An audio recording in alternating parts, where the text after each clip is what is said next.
Bonjour et bienvenue pour une nouvelle vidéo écriture sur la chaîne de Rose Steinmetz. Donc aujourd'hui, on se retrouve pour planifier notre roman pour le NaNoWriMo qui arrive bientôt. Donc je vais reprendre aujourd'hui nouveau mes fiches de planification. On a dans les premières vidéos défini notre histoire et la phrase qui résume notre histoire. On a fait les recherches sur les sujets qui pouvaient nous bloquer pour la suite. Et aujourd'hui, on va parler de personnages. Parce qu'avant de développer plus ces choses, en général, il faut qu'on connaisse un petit peu nos personnages, savoir qui ils sont, c'est quoi leur but. Donc, tout de suite après les bases de l'histoire, j'ai une liste des personnages du roman. Donc en général, à ce moment-là, ils ont juste un nom, une fonction. Et sur cette fiche-là, je vais essayer de tous les relier à un des thèmes de l'histoire. Donc ça, en phase de planification, on ne sait pas forcément tous comment ils sont reliés au thème, mais le but c'est qu'ils soient tous reliés d'une façon ou une autre à un des thèmes de votre histoire.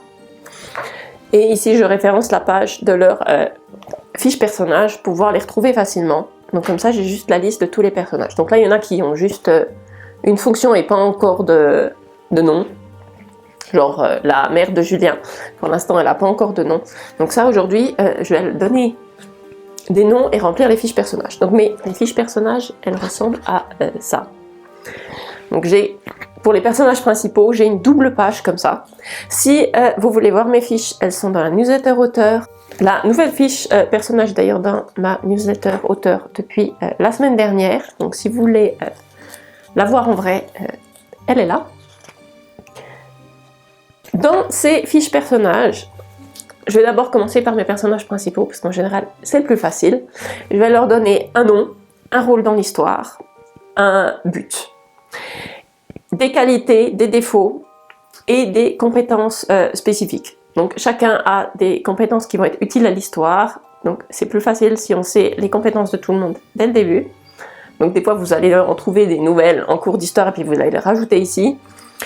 Tout le monde doit avoir des qualités, des défauts et un but dans la vie. Parce que le but des personnages secondaires, c'est pas d'aider le héros. Ils ont tous une vie et leur propre but. Sinon, les personnages, ils ont l'air un petit peu faux. Si leur seul but, c'est d'aider notre héros tout le long de l'histoire, on se demande un peu à quoi ils servent. Mes fiches sont assez détaillées pour tout ce qui est aussi leur passé, leurs rêves d'enfant, s'ils ont eu des événements traumatisants et des choses comme ça. Je vais noter les éléments que j'ai sur leur personnalité.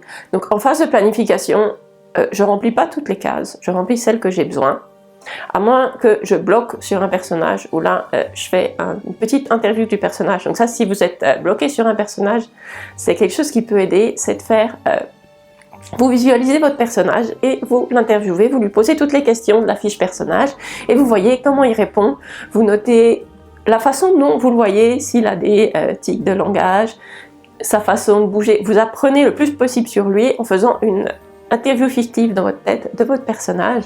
Et ça, en général, ça vous fait découvrir pas mal de choses. C'est un exercice qui est assez rigolo. Donc, n'hésitez pas à interviewer vos personnages dans votre tête pour remplir leurs fiches parce que vous voulez savoir plein de choses sur eux. Il y a des fois des informations qui sont assez pointues, qui ne vous seront pas forcément utiles. Tout ce que vous avez rempli sur votre fiche personnage ne doit pas forcément être dans le roman. Genre les habits préférés, vous le savez parce que vous allez l'habiller d'une certaine façon si vous dites comment il est habillé, parce que vous n'êtes même pas obligé de dire comment il est habillé si c'est pas quelque chose qui est important. Si vous avez dit qu'il s'habille toujours avec un pantalon et qu'un jour il est habillé différemment, vos lecteurs ils vont voir ça comme un indice, ils vont vouloir savoir pourquoi. Et juste parce que vous avez oublié que vous avez dit qu'il portait toujours des pantalons, c'est pas une excuse. Donc une fois que vous avez dit quelque chose, il faut vous en souvenir. Donc cette fiche là, elle est là pour comme aide-mémoire pour que vos personnages ils aient pas changé de physique ou de personnalité entre le début et le milieu du roman. Le physique n'est pas forcément important déjà de savoir au début. Vous pouvez savoir des choses, mais une fois que vous avez dit dans le roman comment il est, ben c'est bien de le noter à ce moment-là pour justement pas oublier. Sa personnalité est des fois plus importante que le physique dans la fiche personnage, parce que je sais que souvent les gens se focalisent sur à quoi il ressemble, sa taille, et des choses très précises qui sont, point de vue construction de l'intrigue, c'est pas forcément important. Donc ça, si vous aimez faire ça, vous pouvez le faire, mais c'est vraiment libre à vous la quantité de détails que vous donnez.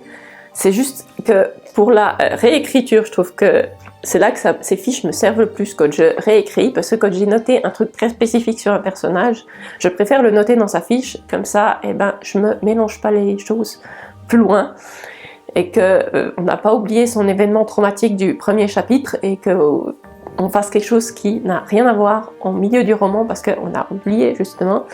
Donc ces fiches me servent de support. Aujourd'hui, je vais remplir les fiches pour les personnages principaux, pour les quelques personnages secondaires que je connais déjà. Si vous avez des personnages qui sont juste là dans une scène, genre le concierge qui est en train de nettoyer le couloir, et si il apparaît plus jamais dans aucune scène, c'est pas besoin de lui faire une fiche personnage, juste une description et les quelques informations qui sont nécessaires dans la liste des personnages peut suffire. Après, il faut vous poser la question si c'est vraiment nécessaire que ce soit lui, parce que c'est un personnage qu'on voit qu'une seule fois et qui revient plus jamais et qui avait aucune importance dans l'histoire. Peut-être il devrait pas être là et c'est un autre personnage qui devrait être là à la place. Donc en général, si on ne doit pas faire une fiche personnage pour quelqu'un parce que il est tellement pas important qu'on le reverra pas, peut-être que ce personnage il devrait pas exister. Donc ça c'est aussi quelque chose à réfléchir quand vous remplissez vos fiches personnages. Les personnages que vous dites non mais lui il n'a pas besoin d'une fiche parce qu'il sert à rien.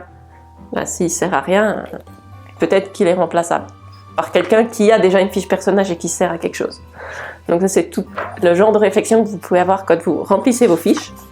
Donc aujourd'hui je remplis les fiches et on se retrouve pour la prochaine vidéo. Cette fois-ci on va faire les arcs narratifs qui seront vraiment la colonne vertébrale de votre roman. Donc découvrez bien vos personnages, faites des petites interviews, vous verrez c'est sympa. Et on se retrouve bientôt pour une nouvelle vidéo.